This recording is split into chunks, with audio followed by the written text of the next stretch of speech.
Welcome to Corrective Consciousness, episode 138, the podcast where we explore the inanity of pop culture. I'm your host, vysethebold, and this is... Lotus Prince. And OldManStompy. Didn't really trip over my words there. They were flowing. They were flawless execution. Do you want to go back and do it again? Until you find Yeah, maybe we should have another take. What do you think, guys? Let's do another take, but let's keep this one in. For this week, OldManStompy requested a forum to speak about one of his big loves, Magic the Gathering.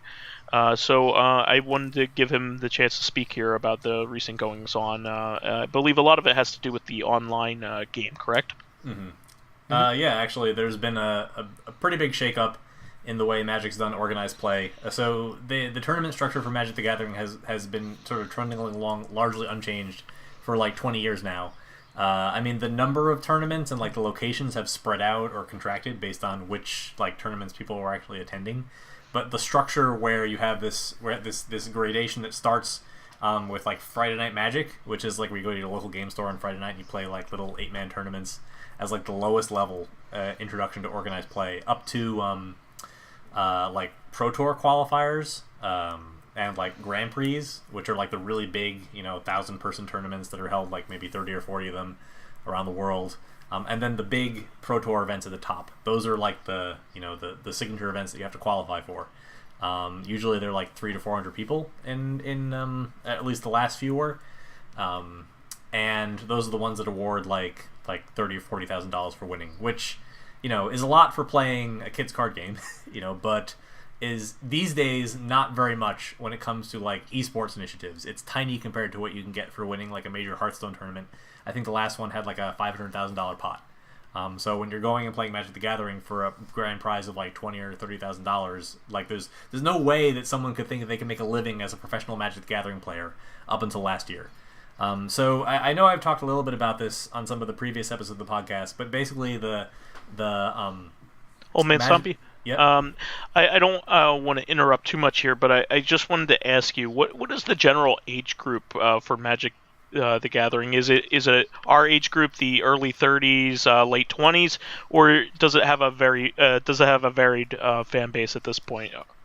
So I don't actually know the personal demographic breakdown. I know it's more diverse than you'd think from watching the tournaments. One of the things they're trying to address is the fact that they know from their personal data that Magic is actually, in terms of the people who have like bought and tried to play Magic, is actually like pretty close to 50-50 male-female.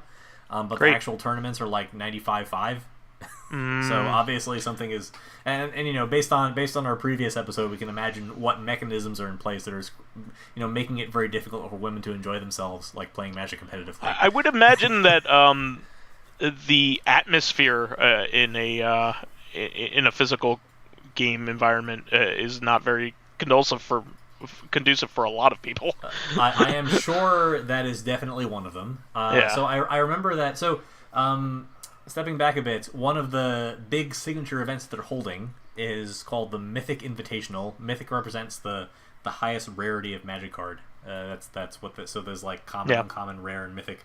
So lately they've tried to it's actually kind of weird. They've rebranded everything with like the mythic label. So Ironically, mythic is now the most common.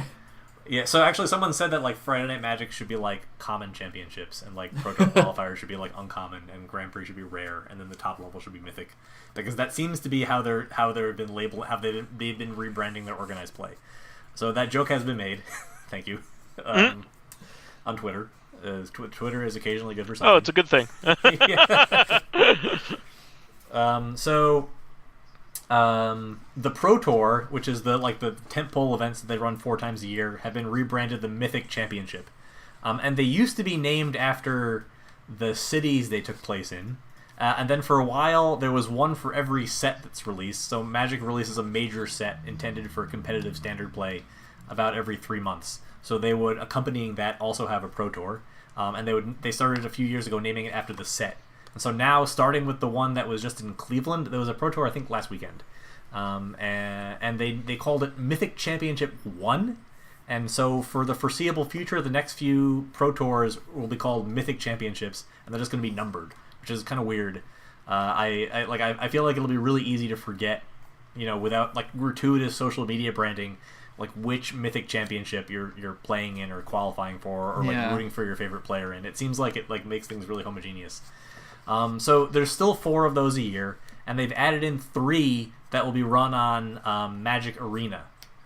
So Arena is their new online client. I'm amazed that they have this much faith in a product that's still in open beta.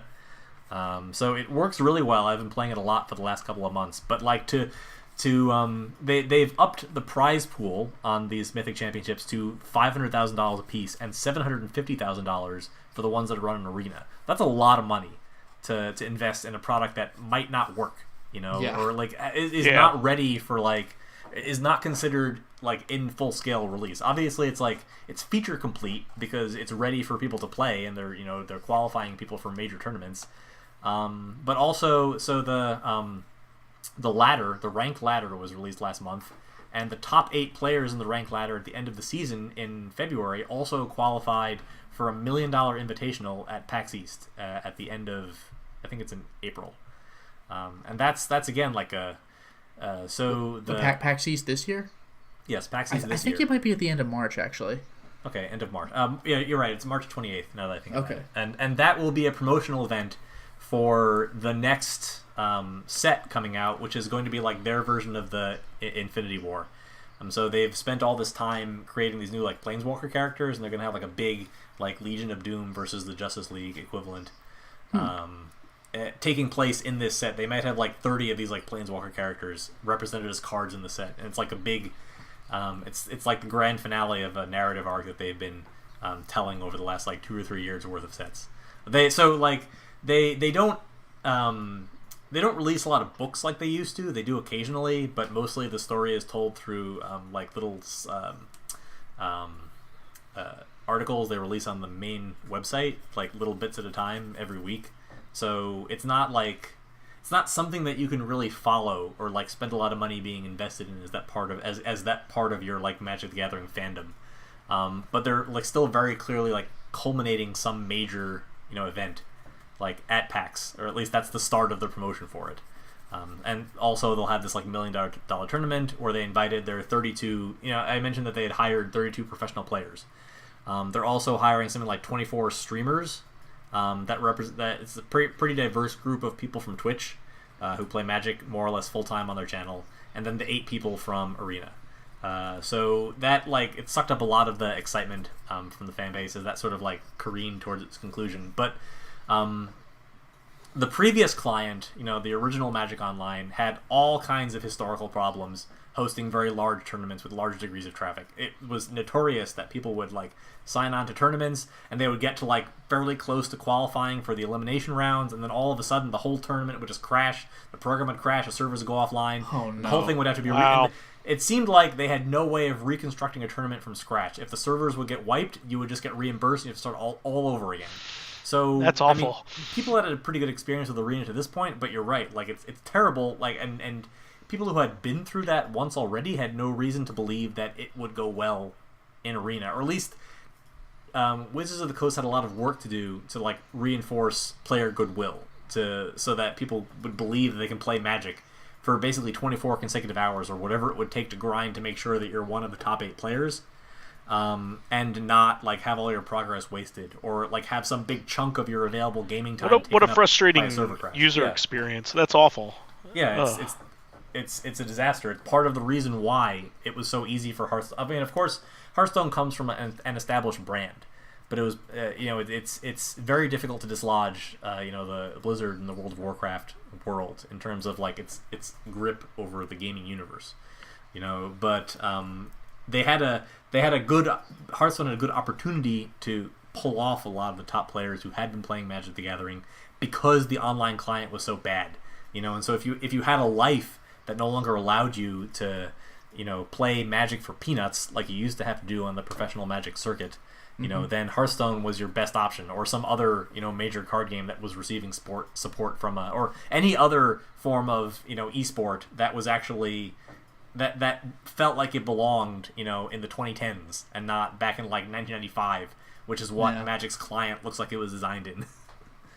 Wow. So, yeah. So does that mean that Magic's client is going to have to slowly work up its way over like 20 years to get to where like what the cards look like now, and meanwhile the cards will be 20 years ahead of that? So there's actually like a really funny picture of someone playing like they're playing like a game of Magic, and like every single card is on an individual iPhone, and like That's so much bulkier than real Magic. That's amazing. So they're just shuffling iPhones. So the guy's got like 7 iPhones in his hand, and each one has on the screen like a single Magic card. That is brilliant. That's amazing. So you have like 60 iPhones, the most expensive deck ever made. It's like 1,000 feet tall. I mean, it isn't really the most expensive deck ever played, right? Because a Black Lotus is worth at least like if if you're playing Power 9 bullshit, okay, but if you're playing contemporary Magic, then that deck is fucking ridiculous. I mean, well, actually, it's ridiculous, regardless. So what I kind of part of why I really wanted to talk about this is that like there's been a lot of work to make Magic like to discard as much complexity as possible for Magic, because Magic is an incredibly complicated game. It has something like 700 or 800 individual rules in the rulebook. So actually, the ASMR community, we don't really talk about that too much because it's very tangential. But someone in that community, as an April Fool's joke, decided to read the Magic the Gathering rulebook as like a 30-minute video, and only got like two or three pages in, and then she got like really upset because it turned out to be like the most popular video that she'd ever done, and people keep demanding that she do the rest of the rulebook. I mean, I remember even back in 1997 or something, it was pretty intense getting through that rulebook, and this was like Magic was only a couple years old. It's like I'm like terrified to think of how thick the rulebook is now. Mm-hmm. So you know what this reminds me of? This reminds me of like if you search for Flavor Flav on YouTube, you see like all of this crazy stuff he did like during Flavor of Love, and also like his public freakouts and stuff. Mm-hmm. But you actually like search really deep, and you see him like playing classical piano like really fucking well, and like you'll see like less than 100 views on it, and apparently he's a metronome.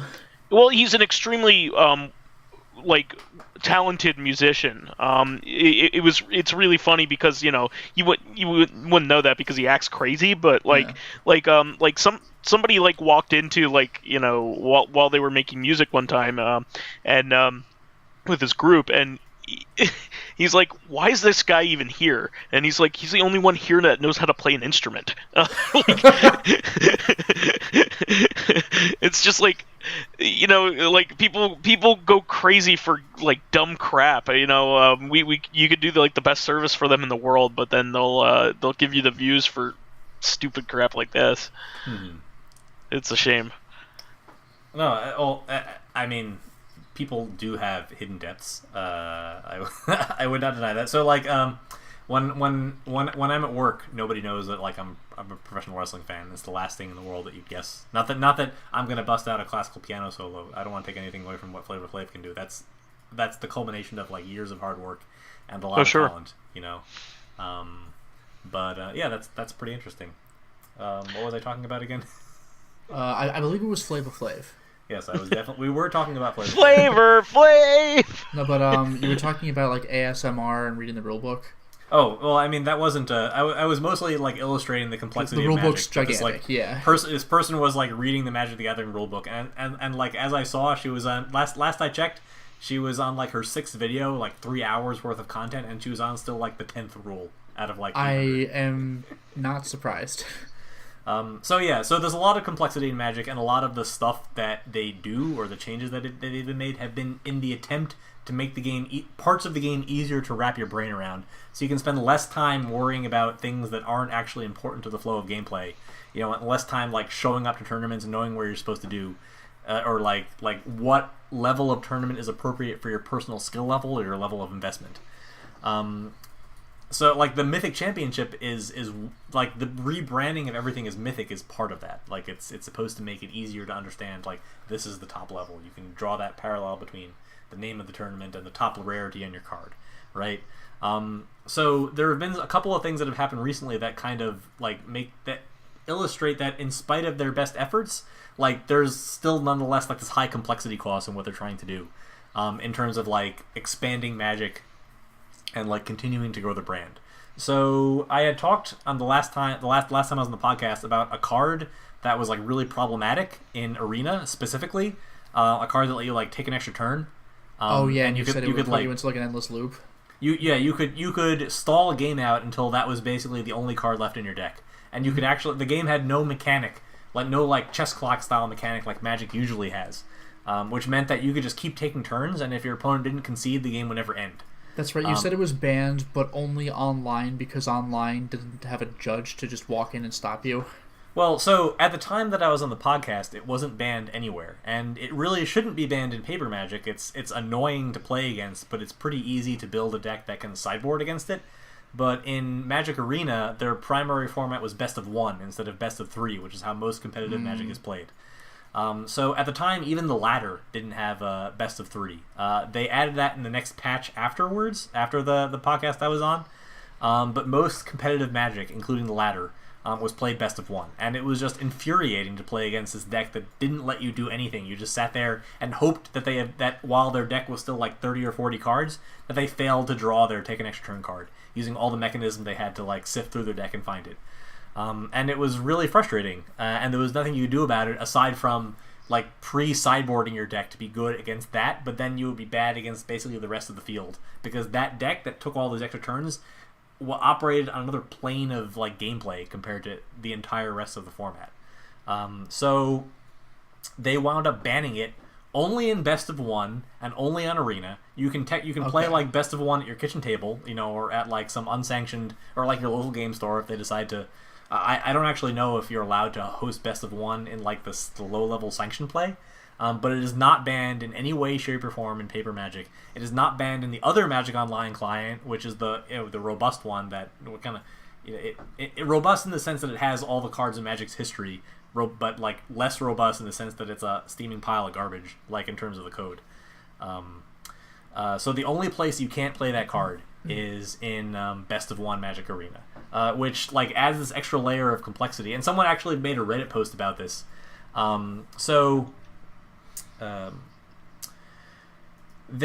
It used to be that standard, the most recent lowest level rotating form of playing Magic was the last 2 years worth of sets. Okay, so there's 4 sets released a year, so you release the first 4, and then and then as the next 4 are being released, they're all in standard with the year sets before, and then once that year is complete, the old year rotates out and the next 4 rotate in. So it's relatively straightforward and pretty easy to wrap your brain around. Then all of a sudden, like, they started releasing these like welcome packs, which Lotus, you and I have picked them up and played them at like PAX and stuff. They're like little, yeah, like 7 years ago or something. Yeah, they're like little 30-card demo decks, and they contain like cards that are not technically in the set or are technically in the set but aren't like in the collector's count. So like it's when you pick up a Magic card, it says like this is card number like 100 out of 250 or whatever. Yeah. So like the ones in the welcome deck are like 251 out of 250. And like sometimes this is important. There are cards like Serra Angel and like Shivan Dragon and like Nightmare, which are like iconic cards from Magic history that teach you a lot about how the colors play out, that are only in the welcome decks, and you can technically play them in standard decks. They're like below modern power level, but like they still exist, and like you can still put them in your deck. I remember at least back then the welcome decks were interesting because they were pretty balanced in that there were no rares. Like there were like 5 uncommons and like 15 or 20 commons, and the remainder was lands or whatever. Mm-hmm. So it made for like a really quick game that gave you, like you said, a sense of what each color was about. Right, but then so the next level of product above that were like intro decks. They're the ones that you actually buy for like $20 or $30. They're like pre-constructed. They have maybe 1 or 2 rares that are all from the current set, and that's supposed to be like the deck that you use the rares as signposts, and as you buy packs or draft or whatever, you're supposed to replace the really bad commons and uncommons with cards, and eventually build your first 60-card deck for constructed play. Or at least even just to play against your friends or to take it to Friday Night Magic. But you wouldn't necessarily know for sure, like, oh, these cards are technically in the set that I got from my welcome deck. Can I put them in my intro deck? Like, can I do that? They have the set symbol, but they don't have the right collector number or whatever. And then let's see then above that there are there are booster packs, but then. So there was a recent move they made to try to increase the popularity of Magic in China. And so they invented 2 Planeswalker characters that were specifically intended for development for the Chinese market. And those cards, if you buy them, they're generally too weak for Standard, but they're also legal in Standard, but only in China. Like, literally only if you're playing Friday Night Magic in China, you can play one of these cards in your Standard deck. And so when this guy on this Reddit post was going through the logistics of like trying to figure out what cards were legal in Standard. Oh, and also there are like Planeswalker decks that also have these like super numbered cards that are above the regular that are like outside of the regular bounds of the collector's number of the set, that are like themed around the Planeswalker characters and have a bunch of cards that like do something extra or help you find your Planeswalker, to teach like players how Planeswalkers work, because they're kind of complicated in terms of Magic's mechanics. They basically operate like a second player. Like, you play them and they have like a list of actions that you can take, and they have their own life total that you can like increase or decrease based on what you want to do. They can cast 1 spell a turn basically. And so like there's a style of deck now called Super Friends, where you can like play a whole bunch of Planeswalkers and just like lay them out, like you're like tag teaming your opponent at 4 against 1. So you have to take, so like when you're trying to build your Standard deck, you have to take into account like, okay, maybe there's a card from this Planeswalker deck I might want to use. Maybe there's a card from this Welcome deck that I might want to use. Am I in China right now? There's a difference in the card. Yeah, right. Am I on Taiwan? Does Taiwan count as part of China? Does Wizards of the Coast have an opinion on which China is the real China? So what you're telling me is the best possible place to play Magic the Gathering is China, because you get all the sets you could ever play, plus the Chinese exclusive one. It has the most range. As long as you're asking me solely from the perspective of like how to have the greatest deck diversity possible. Yes. Yeah, China allows more than what everywhere else allows. Therefore, if you want like the biggest range of cards to use, then fly over to China and you're golden. Mm-hmm. So now on top of all of that, well, actually, so in China you still can't play Nexus of Fate. It's still banned on Arena, best of 1. Doesn't matter.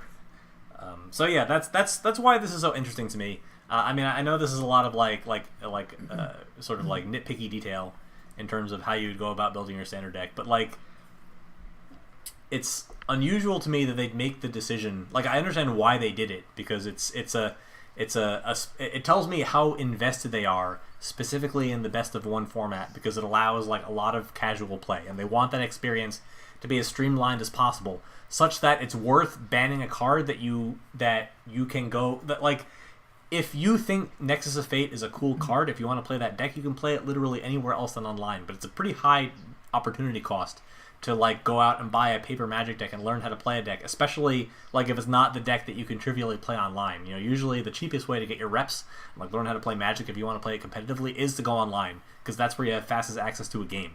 Unless you're part of like it's like one poker of the big, too. Yeah, exactly. Poker's the same way. Right.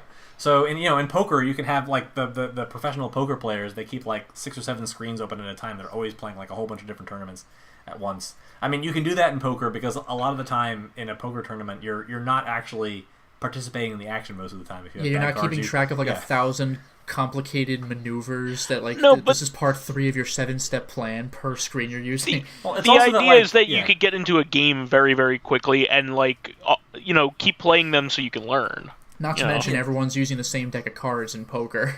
Well, but I mean, there's more to it than that, right? Because like in poker, a lot of the time when your cards are bad, you're just not playing them, and you're sitting at that particular table, even if you're playing at 5 other tables, waiting to get good cards, or waiting to get a card that waiting to get cards, or a table situation where it's worth investing money into it, or just waiting until you're the big blind or whatever. Sure. And like it's a hollow version of the game, because you can't read the players very well. You have no idea what they're doing aside from like whatever little bit of information you can glean by how long it takes for them to do their moves. You can't like read their expression, can't read their faces. So like it's pretty different and like a pretty sterile version of playing poker, which is part of the reason why you can kind of rotate several tournaments at once. This is less input by comparison. But the point is that you're online. You can play as much online poker as you want. There's always an online poker game you can invest in. The same Magic Arena is the same philosophy. There's always someone who's willing to play you best of one at a minimum, and like pretty easy to find best of 3 games. I personally have never had to wait very long in the matchmaking service on any of the tournaments that they offer on Magic Arena at any time of day, all the way until like 4 or 5 o'clock in the morning Eastern U.S. time. The metagame changes a lot. Like there are times when I first started to play, it was pretty easy to climb the ladder because I was playing against other people who all had like the introductory decks, right? Nobody had like, aside from the people who had paid a lot of money into the game, none of them had like all the cards. So it was pretty easy to leverage to like find some configuration of like big stompy dinosaurs or whatever that could just like beat up all their commons, and like that was pretty easy. Now like there are certain times a day like in the evening Eastern US to Western US time where you have like people coming home from like their real jobs, which you would never know that we have because all we talk about is video games. And like they're very mundane, I assure you. They're not worth talking about. Like it's clear that some of these people have money. Like they've been able to assemble complete collections, which I've been told takes about $700 US to get like all the cards available right now on Magic Arena without like really grinding the tournaments hard. And like though that time of day is real hard to grind the ladder unless you know exactly what you're doing. So the level of competition has elevated accordingly to like the potential rewards for doing well. So in the future, and like so just to like talk about what we're playing for.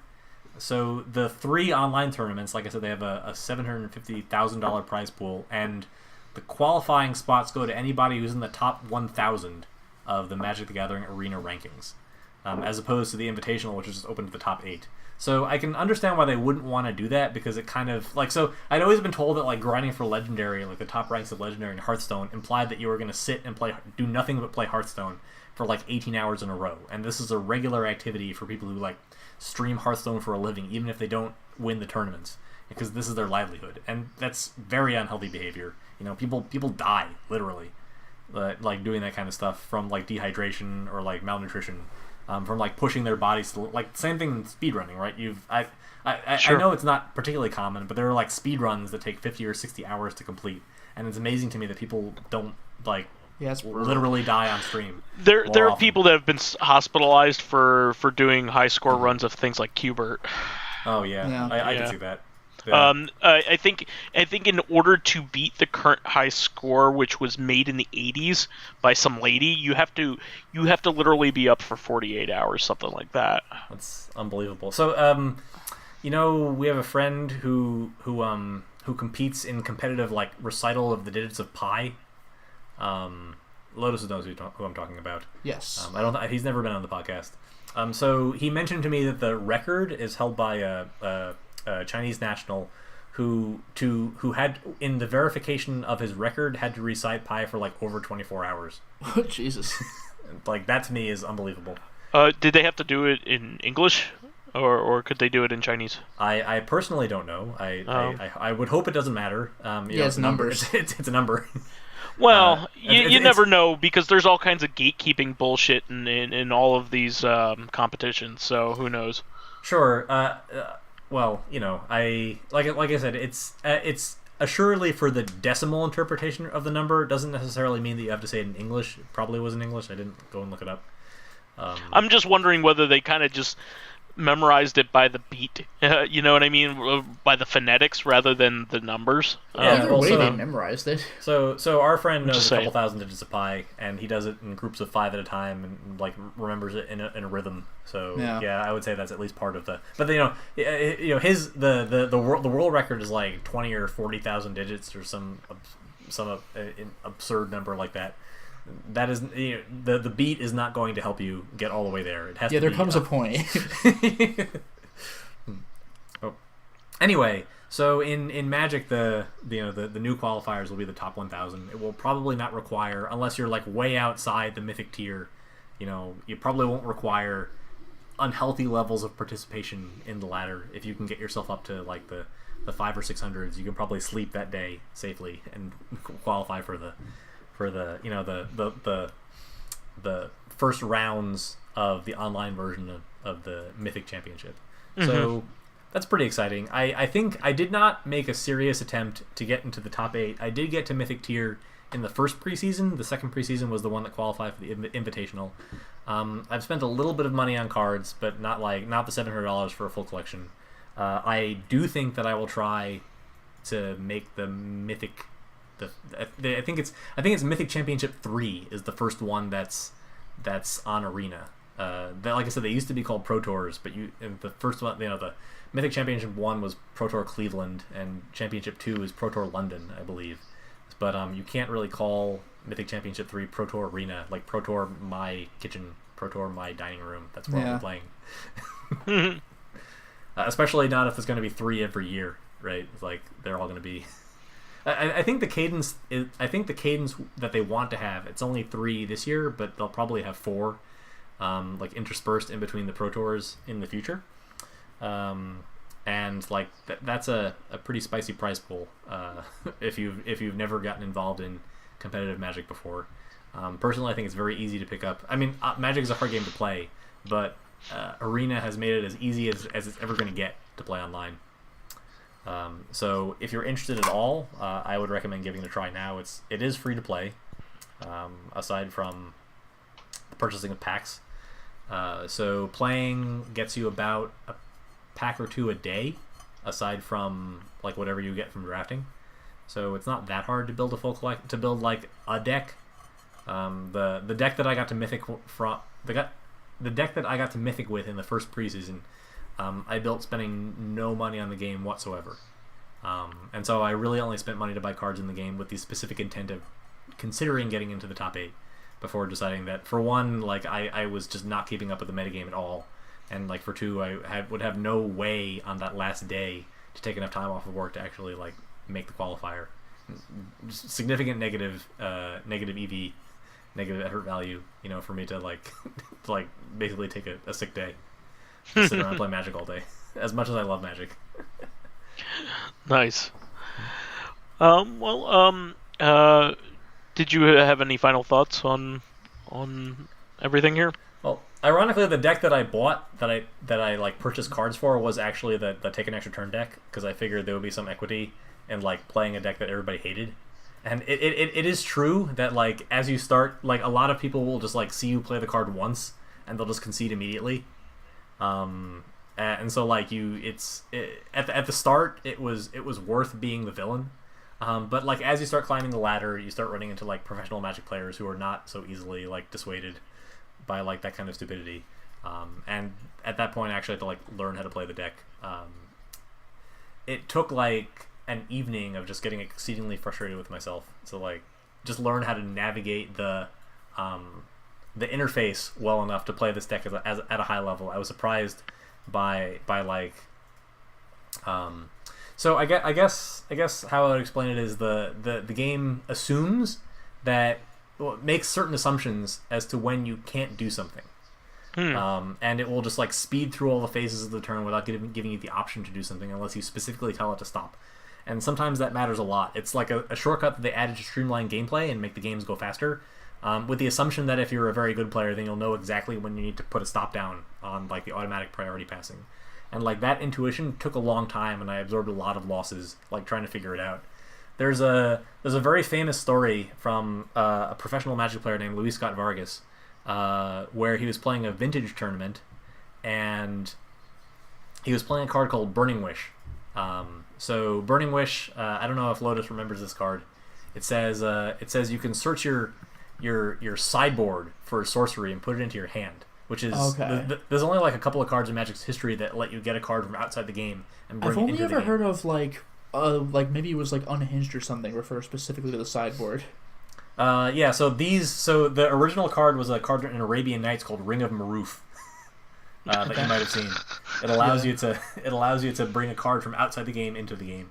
So yeah, but I just never saw the word sideboard though before. Like I think it was like unglued or unhinged. So it says outside the game, not your sideboard. But in professional Magic, your outside the game is implied to only consider your sideboard. Okay, so it's not just like go to your room and get whatever. You can't like drive over to the game store or like run over to the dealer and buy the perfect card for that particular That's just situation. funny, yeah.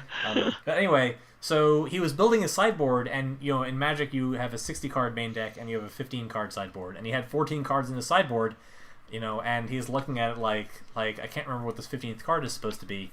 So I'll just put in something that looks useful, and I'll just go play. And then as he was playing in the tournament, he realized that the 15th card was the thing he was supposed to get with Burning Wish, and now he had literally no win condition left in his deck, because the whole point of his deck was to play Burning Wish and like pull this card out. So, kind of like how I was playing the game, and I was like, and like a lot of my early opponents were conceding as soon as I started taking my extra turns without like actually making me learn how to play my deck. Like, he would cast his Burning Wish and opponents would just scoop the cards up, and he made it all the...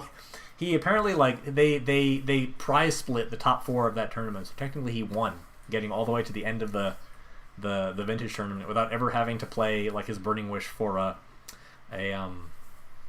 for whatever the card was. It's not worth, like, getting into the details. But, like, I think it was the top 8, like, the last elimination round before they all prize split, where he cast Burning Wish and his opponent, like, finally didn't concede because they were playing elimination. And he just kind of like had to shuffle his sideboard and then just go back to playing like sheepishly and embarrassed.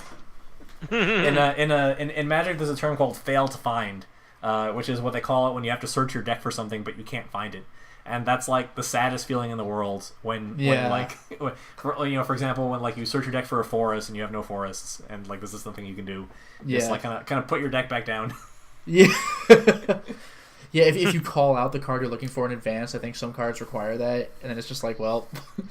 Oh, yeah. So there are cards that, like, you can name a card and search your opponent's deck for it. Yes, and they just don't have it. It's like, if you're like really fucked up and you name a card your opponent doesn't have... It's in their hands, or they just don't have it. I've done this too. So there's a card called Bribery that lets you, like, pull a card out of your opponent's deck. Like, a creature out of your opponent's deck. Oh, is that like Mercadian Masks or something? I think it is from Mercadian Masks, so you might actually know this one. So I was playing a cube draft, which is a limited format where you draft cards from like Magic's history. It's a very high-powered draft format. Usually it's like a personal collection that someone makes and turns into like booster packs. So my opponent played Bribery, and they took like a giant like 6/6 trample creature, and I lost the game to my own creature. So in the next game I sideboarded out all my creatures, so he casts Bribery, and he's like looking through his deck, and he's thinking to himself like, like are all your creatures in your hand or something? And I was I was like feeling very clever, not really considering the implications that like I wasn't really sure how I was going to go about like winning the game without a single creature, or like without any creatures that were intending to attack like left in my deck at the time. So I don't remember how that game ended. I assume from the fact that I don't remember that I lost. But I felt pretty smart. Like I got to see the look on his face as he looked through my deck for like the same creature that he beat me with the last time. And that is pretty great. And he spent the whole game like worried that I was going to play it out of my hand. Wow, craziness. All right. Well, did you have anything else that you wanted to wrap up? While you have the floor. Not about Magic. I would be happy to cede the floor over to our fan responses and questions for the week. Okay. Why, sure. Well, we also have Vice's Weigh In. So I'm still at 255, staying very stable. So that's very good. I actually, since I mentioned recently that I had lost my job a little while ago, and I recently just got a new one. So hopefully this will get me on a different schedule. So I will finally move forward and work out is my plan. So but at least I've been good at staying the same, which is good. I haven't I lost any amount of weight that I gained during the holidays, so that was very good. So you had told me last time on at your previous job that like one of your biggest problems was that you're like snacking a lot because you were anxious or whatever. And so like I know personally, like we work at very similar companies, and like our like snack bar is like very fully furnished. So I hope you don't continue to have this problem at your new place. I don't think that'll be the issue, because this is a totally different type of job. I was very anxious at my previous job because I was a mortgage loan officer, and I was a salesperson, and I also have a diagnosed social anxiety disorder. So, you know, even though I can do it well because I force myself to do so, I absolutely hated doing my job as a loan officer. I am not the kind of person that likes to trick people into doing things. I don't like to play games with people. I also know when I am factually beaten by another deal, and I will admit it. I am not the typical type of salesperson. I'm more of an educator when I sell. But as a result, you have to think on your feet with all these kinds of things and know how to talk to people really well. And by and large, I'm really okay with it. But it's the rapid fire nature used to overwhelm me, and also the fact that the particular job that I was doing in my previous job, I was actually getting people to back on board that had already withdrawn or had dropped off and were already angry. You can't imagine how I'm sure you can imagine, OldManStompy, how difficult it is for somebody who has a social anxiety disorder to put themselves in a position where they know they more than likely will be cursed out every 5 seconds, and especially when you're the kind of person that likes to make everybody happy around them. So I'm forced to dial over and over again these numbers that I know somebody's going to get sick of me dialing it and just curse me out immediately, or whatever. And I have no idea what's going to happen, so all kinds of scenarios pop up in my head constantly. So you can imagine what that kind of thing will do to somebody like me psychologically. It was an awful, awful, awful thing. So as a result, I gained a fair amount of weight in my job previous to the one that I had before this, and hence, one of the major reasons for me, wanting to get back in the saddle of doing these things. A lot of my weight gain is specifically tied to my stress. My new job, I only have 1 day there, and it is a non-sales job and a non-retail job. It's the first one that I've ever had that wasn't like that. It's much more analytical, which is much more my preference. And it also, there's a much different corporate atmosphere. It seemed very positive, from the people that were already working there. And you can get the vibe when you walk in a room. There was no sense of dread like there was at my previous jobs. So I'm looking very much forward to it, and I think that now that I have a set schedule of go to work 9 to 5 every day, and sometimes my girlfriend will be at work. I'll have some because she sometimes works some late nights because she works retail. I think I would have some more time to work out and do things like that, and have some time to work on me. So I think it's going to be a good situation, and psychologically it's going to be better than pretty much anything before, is my hope. But I'm really looking at this as a positive, for sure. So and I'm glad that I have the opportunity to do it. So I'm looking forward to do it. I know that I always say that I'm doing this, I'm doing that, but keep in mind, I've said this many times before, maintaining my weight is a big deal. So don't think that progress is losing. And to those of you that may be working on something or have something similar that they're trying to improve on, just me saying that I didn't fall off the wagon is a big deal. So I'll put it at that. So with having said that, Lotus, would you like to read what our fan reactions were for the week? Well, we have two main fan reactions here. Dracologist has one, and he has a bunch of different points. He says, "Was that Chex..." guy's a pretty big fan, from what I understand. Oh, so he even likes to come on the show every once in a while. Yeah, it's pretty. Yeah, yeah. I think I've seen his name come up a couple times before. So yeah, he says, "Was Chex a good cereal, by the way?" Like asking for real. I actually never ate it, so I don't know. I've had the snack; it's delicious. So yeah, I was just gonna say, Chex itself is on the blander side. If you just get like regular Chex, there's rice Chex and wheat Chex but you can get sugared ones like cinnamon Chex and things like that, frosted Chex. But they're good as far as the cereal goes, I would say, in my opinion. But most people, a lot of people consume them as part of Chex Mix, which is a snack that is made with using it, and it's quite good that way.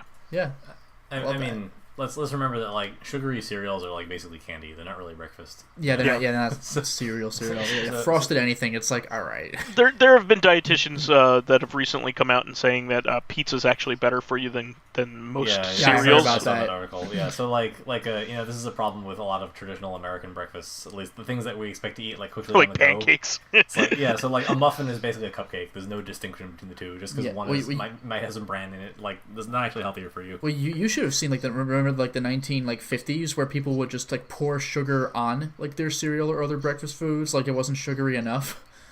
Yeah, but that was for one, that wasn't processed sugar, or it probably wasn't like we eat right now. I would think, and yeah, for that same reason, because like you're not constantly bombarded with high fructose corn syrup and like a lot of what you eat during the day. Here's what I recommend: simple breakfast of eggs is very good. As long as you don't eat too many of them, and eggs are generally pretty good unless you have a cholesterol problem, and oatmeal is a very good thing to have. I would say that oatmeal is one of the breakfasts that would be better than a piece of pizza. What about Cinnamon Toast Crunch? Only if that's the taste we could see. Okay. Yeah.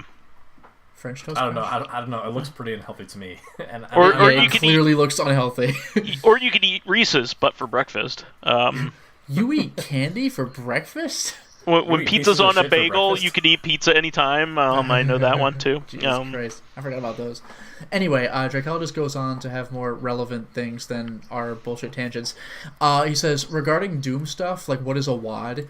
He says a WAD contains most of the info of the game levels, like sprites, sounds, etc.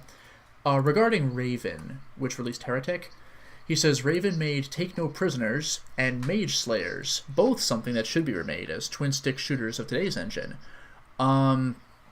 And he said, yes, it is a punishment, working for Activision and making Call of Duty stuff like Vice. Oh yeah, no, and Activision is historical for taking well-known and good game studios and relegating them to a basement somewhere to make levels. I mean, yeah, it's really a shame. And again, going back to Heretic, he says the Iron Liches. I had mentioned these like helmeted skull things that were floating around, and you're like, what? The final boss of Episode 1 of Heretic? He said the Iron Liches in Heretic were more tricky than the Barons, meaning Barons of Hell in Doom 1 Episode 1, and you only meet one at the Episode 1 end. Yeah, because in Doom, you meet two Barons of Hell. And they were scary just because you've never seen them before, but they're basically imps that hit harder and take like 5 or 6 rockets to kill, which at the time was a really, really big deal. He says Strife was also interesting because it was effectively one huge level. That's true. Yeah. You didn't hit the level exit button and load another level. Like Strife it was one like contiguous world. Yeah. And he says with Jeezy Doom, it's fun. There's an option for the automap, for example, like drawing the floor textures or drawing entities as their own sprites and not map markers like in original Doom. And he says, what is a megawad? That is a full conversion of all 32 or at least most levels. And then for mechanics, I don't know if it was necessarily unintended, but he says the delayed jump in Turok, where you can always jump even if you just walked off an edge, but you can't jump until you land like 2 feet in the ground again. So you could kind of run off ledges and hop in midair and carry on. It's almost like the Donkey Kong Country being able to jump out of a roll. Yeah. I don't remember if that was intended in Donkey Kong Country 1, but it was clearly intended in the sequels, where they would have banana trails just going off of a ledge and then suddenly perking up, which, if you didn't know you could roll off a ledge and jump, you do now. That was kind of cool. And then General Ledger says, not an unintended item use, but there is an unintended decision. In Gothic 2, I found amusing. In the game, there is a fortress under siege by orcs that you need to get into. There are way too many orcs to take on all at once, even at high levels, so you're supposed to sneak past them and enter by climbing a tree over the wall. I eventually got tired of repeatedly sneaking in and out, so I exploited the AI aggro limits, and after several hours, picked off the entire army one by one. Jesus Christ. Then I ran into the fort and opened the portcullis. Unfortunately, the programmers only factored in opening the gate with the army still there, so the fort soldiers fought and died against a pile of not undead corpses. Wow. That almost reminds me, actually. I had done something semi-similar, but not to as great an extent, in the original Baldur's Gate. Baldur's Gate has, like, what Warcraft had, like, Fog of War, where you can only see up to a certain distance. Sure. So I would, I would use that and the aggro limits. Like, if you ever had to fight... Not even groups of enemies, but if you had to fight, like, named enemies, like humans with magic or whatever, they would wreck your shit. So it got to a point where I encountered a group of humans, and I would, like, trigger one and run away, and they would follow me and I would kill it. And, like, I even did that on the final boss. It was pure bullshit. Like, the final boss had, like, 2 friends, and I aggroed one of them, killed him, then I triggered the final boss and quickly killed him. But then I had, like, a sorcerer fighting me, and I was a fucking thief. There's no way in any universe I'm beating this guy. But when you kill the final boss, the end cutscene triggers. So I was like, yes! It counts anyway. So there you go. This also reminds me of Working Designs famously used to tweak the difficulty of their of games that didn't need it. And the second Exile game for the PC Engine, or TurboGrafx CD, when they came out with it, they tweaked it so that you couldn't beat the last, like, challenge room, leading up to the last boss. On because purpose? They made it that way on purpose? No, they tweaked it and then forgot to playtest it, and the enemies in there are impossible. You can't beat them. Well, that reminds me of, like, Germany censoring, like, the Nazi guy from I Have No Mouth and I Must Scream, rendering the game unbeatable, because, like, the last level is a combination of everyone's efforts. You're just missing a character. Well, what ends up happening is the way that you have to beat this game, and the only way to, is to get the enemies to give you knock damage, and so that you fall backwards into the boss room. Oh, okay. That's almost like what we had said last time about, like, rocket jumping or having enemies like punch you so hard you get launched into, like, an area you couldn't get into yet. It's like, yes. So stupid. All right, but anyway. So for the fan question, Insane Buffoon asks, what are your favorite minigames? So I have a couple. The first one I was going to mention was probably the most famous mini game of all time, which is Geometry Wars. So Geometry Wars first started off as a mini game in Project Gotham Racing 2 on the original Xbox. Nice. It was an arcade game that you could find if you were walking around in your garage, in your car garage. Oh, wow. And the developers just put it in there because they made it just for fun to play around with physics. And people bought that game specifically to play Geometry Wars, like people that had no business playing any racing games or anything like that. Even though Project Gotham Racing is quite a fun series, for casual racing fans.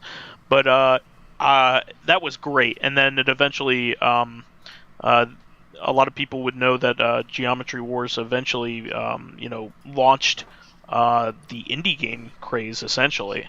With Xbox Live. Now you can buy it by itself, and there are various versions of it too. Yeah, the last one being extremely good. Geometry Wars 3 or Cubed. The story kind of reminds me of Portal. Like, it wasn't a mini game, but it was like an interesting project testing out some programming mechanics. Let's throw it in with a real featured game, Team Fortress 2 and Half-Life 2. But Portal, like, really took off when people discovered it. Like, there was no marketing for it because it was just like, let's put a third game in there. But people flipped out over it. Yep, and the only game to get a standalone release sequel later on. Yeah, so that was pretty cool. Mm-hmm.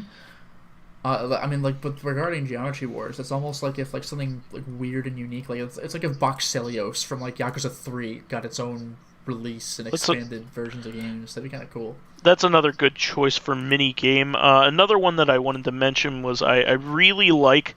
This is a collection of mini games, so it's kind of cheating. But in the original WarioWare, I really like the paper plane mini game. It's basically you have to guide a paper plane, and it has fidgety controls. Okay. And in the GameCube version, and the GameCube port of that game, they basically have an entire multiplayer mode based around that one game. All four of you play it against each other. Nice. And it's a lot longer than, of course, the original micro game. Sure. But it's a lot of fun. Actually, you know what I kind of like is the end credits of Super Smash Bros. Melee that's and fun. Ultimate. Ultimate's more of a mini game, but Melee still kind of counts in my opinion. Like with the crosshairs and everything? Yeah, where you like fire the credits and light them up. Or get information from them. It's been that way since the original game, actually. Oh, 64. I don't remember 64's credits. Yeah. That's how you unlock Captain Falcon. Oh, is it? Okay. Yeah. And like an Ultimate is more like you're a plane. It's more like a standard like shooter, like space shooter or whatever, which is kind of rad. Mm-hmm. Any other mini games, guys? So my personal favorite mini game, or at least not out of the ones that you guys have already listed, would be from Super Monkey Ball. Oh, so, yeah.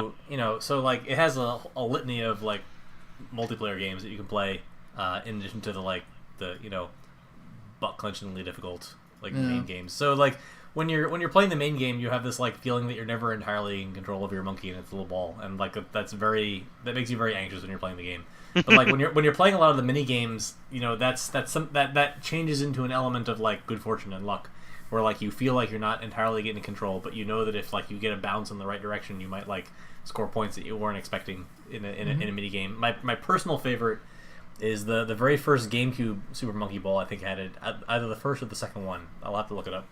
It had a game called Monkey Target, and I think both of them have it. Yeah, well, the first one, I think it's the first one that has a really good version of it, and the second one is not quite as good. But the idea is that you like roll the ball down a ramp, and then you like hang glide and try to drop onto a bunch of targets. And I played that mini game with my parents and my sisters like a lot. I played that a lot my first year of college, my freshman year of college. We played that a ton. So you're not the only one. A lot of people talk about that still. I'm sure. Like I said, they brought it back in. I think it had fewer courses when they brought it back in the second Monkey Ball game. I think that was what we didn't like about it. It had like 3 rotating courses that you would try to hit the targets on in the first game, and you had like a series of power ups, and there were like these tiny little targets in the middle of the ocean that were worth like 1,000 points if you could land on them. But it was almost impossible to do it without the power up that like killed all your momentum right on the spot. But it didn't stop me from trying if I was like way behind. Sure. Clearly, the best mini game of all time is Wedding Quake. I love Wedding Quake. Till death do us part. It's the best. And what game is that from? Jazz Punk. Jazz Punk, absolutely. That's one of my favorites. When I was a kid, me and my brother didn't have very many Nintendo games. We only had like 5 or 6. and one of them was Blades of Steel. And I would actually play the game twice in a row, so that at the intermission you could play this this simplified version of a shooter that I really liked playing. And it turns out that that was a simplified version of Gradius, which I didn't know about at the time. And that kind of jump-started my love for scrolling shooters, shmups. So I'm a huge Gradius fan, so that was a really cool thing. That kind of reminds me, actually, Ultimate Mortal Kombat 3 had, like, pick something to unlock, and you don't know what it is when you beat the game. And one of them was just weirdly Space Invaders. And it's just like, okay, so you're just kind of playing that for a little while. Doesn't it say Toasty every time you kill? I think it might. Kill one of the ships. Stupid like that. Mortal Kombat has had some dumbass, like, amazingly fun games, like Mortal Kombat, like Karts. It's had Mortal Kombat Chess, which it plays like chess, but when the pieces meet, you just do like a fight, and like queens have more health than pawns or whatever. So like, regardless of your chess skills, you could still just kill every other piece, no matter whose turn it is. Like, oh, they landed on you, whatever, you might win the fight anyway. It's like, alright. So you can just clean out the board, even though it makes no sense. There is a lot of love as well for Tekken Bowling from the Tekken Tag series, and I believe Tekken 6 has it as well. Was it? Oh, no, never mind. I was going to say Or is it 3, Tekken 7? No, I was going to say 3, but that was volleyball. No, it was Tekken Tag Tournament had it, and then I think Tekken Tag Tournament 2 had it, and now Tekken 7 has it, I think. I think that's how it goes. Yeah. A lot of people really love that, but I never really played it. I mentioned this before with Boxelios, but Yakuza has like 1,000 minigames like across the series, including full-on arcade games. Actually, Fist of the North Star Lost Paradise has the usual suspects, Space Harrier, Outrun, and Super Hang-On. Like the Yu Suzuki games, yeah. But this was a very interesting thing. This is a first time for the localization. America kind of got this game in the form of Black Belt on the Sega Master System, but it's the Fist of the North Star like original version of that game on the Sega Mark III, which is the Sega Master System. What was interesting is that it plays like Kung Fu, but the funny thing is, knowing the lore of Hokuto actually helped me through that game, even though it plays like Kung Fu, where it's like you punch a guy and he's just dead. Like, when Mr. Hart comes up to fight you, you have to punch him a lot. You have to punch him a lot in the stomach. Because, like, in canon, I think it was kicks, but, like, if you crouch and kick, then you, like, go for the ankle, so it doesn't work. But, like, Mr. Hart is the easiest boss if you duck and just punch him a bunch of times. But if you don't know to do that, then he's, like, unbeatable. I was like, oh, it's health. So I walk up to him, I punch him in the face, I back away, punch him in the face, back away, and you will literally run out the clock. Like, it's not health-based. It's punch him, like, 4 times in the chest or something, and he's just dead. So I hope you know that. It's funny, because even though it's a basic-ass Master System game, certain characters still have their distinctive moves. Like, Uyghur has his shoulder charge, Shin has his, like, knife hand thrusts and stuff like that. Toki waits for you to move, and, like, if you move forward, he backs away. If you back away, he moves forward. And he's a real pain in the ass to fight, but that's how Toki fights. I was like, oh shit, this is deeper than I thought it would be. Yeah, that game is considered by a lot of people to be pretty fun. It's early. Not bad. I mean, I can't beat level 4 to save my life, but it's not bad. Cool. Well, I'm sure there are plenty of other mini games that. Yeah. I mean, you mentioned WarioWare. Like, the entire series is made of mini games. Yeah. Mario Party, you play it for the mini games. Like, there's a million things. Even in Pokemon Stadium, for whatever reason, the Lick-a-Tongue mini game really stuck out to me. Oh, that's fun.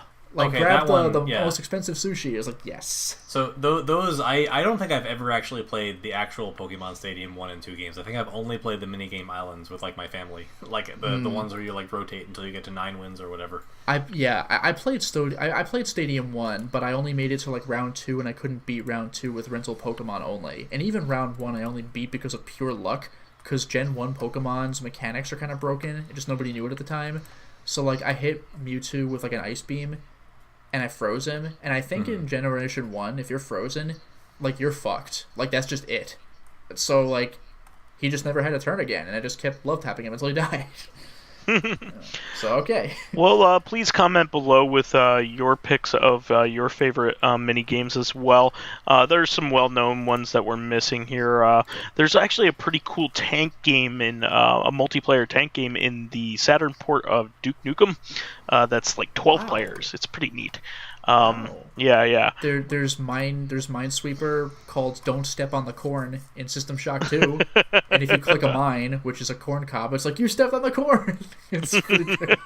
Like, thanks. There's also Tic Tac Triop, which is tic-tac-toe, where I think it's literally impossible to win.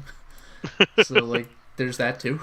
Doom 3 has quite a few funny ones Doom 2 too. has Breakout, or yeah, Doom 3 has Breakout, and I think like one other thing. The turkey puncher. Turkey puncher, where if you break like the high score, then you get like a unique PDA message, which is just like, congratulations, you broke this high score. This shows that like you like waste way too much time on something like that. So I've gotten this far. It's kind of funny. Doom 2016 has like a match 3 puzzler in it at some point, I think, too. Well, yeah. Doom 2016 wins by default because it has classic Doom levels with Doom 2016 enemies. Like, that's incredible.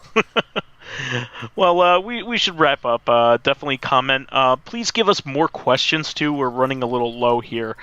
So guys, keep thinking of things, and do some non-video game things. We like hypotheticals and philosophical arguments. So please definitely do contribute. That is the show for this week. We want to thank our fans who contributed questions. Please keep us supplied with awesome topics by submitting your own via the YouTube and SoundCloud pages. While there, please give us thumbs ups, likes, and 5-star ratings on iTunes. Helps promote and spread awareness of the show, and any bit of encouragement helps me stop fumbling over my lines. You can also catch us on Tuesdays. I knew we'd get there eventually. Just let you keep talking. I'm tired. On our sister podcast, Reactive Consciousness, the in-depth look at this week in our lives. Finally, you can friend me as vysethebold on Steam, PSN, Xbox Live, Twitter, Switch, on everything. Yeah. Fuck off. Right. You can follow me on my YouTube channel, Lotus Prince. You can hit me up on Twitter at Lotus Prince. And finally, if you're interested in seeing my videos early, getting in on exclusive live streams, selecting upcoming games for me to Let's Play, or getting involved in a Discord conversation with me and other patrons, then perhaps consider swinging by my Patreon account, which can be found at patreon.com/Lotus Prince. And you can find me as OldManStompy on most major gaming and social media networks, including MTG Arena, where you're welcome to direct challenge me, but I will warn you, I will take all the turns. So,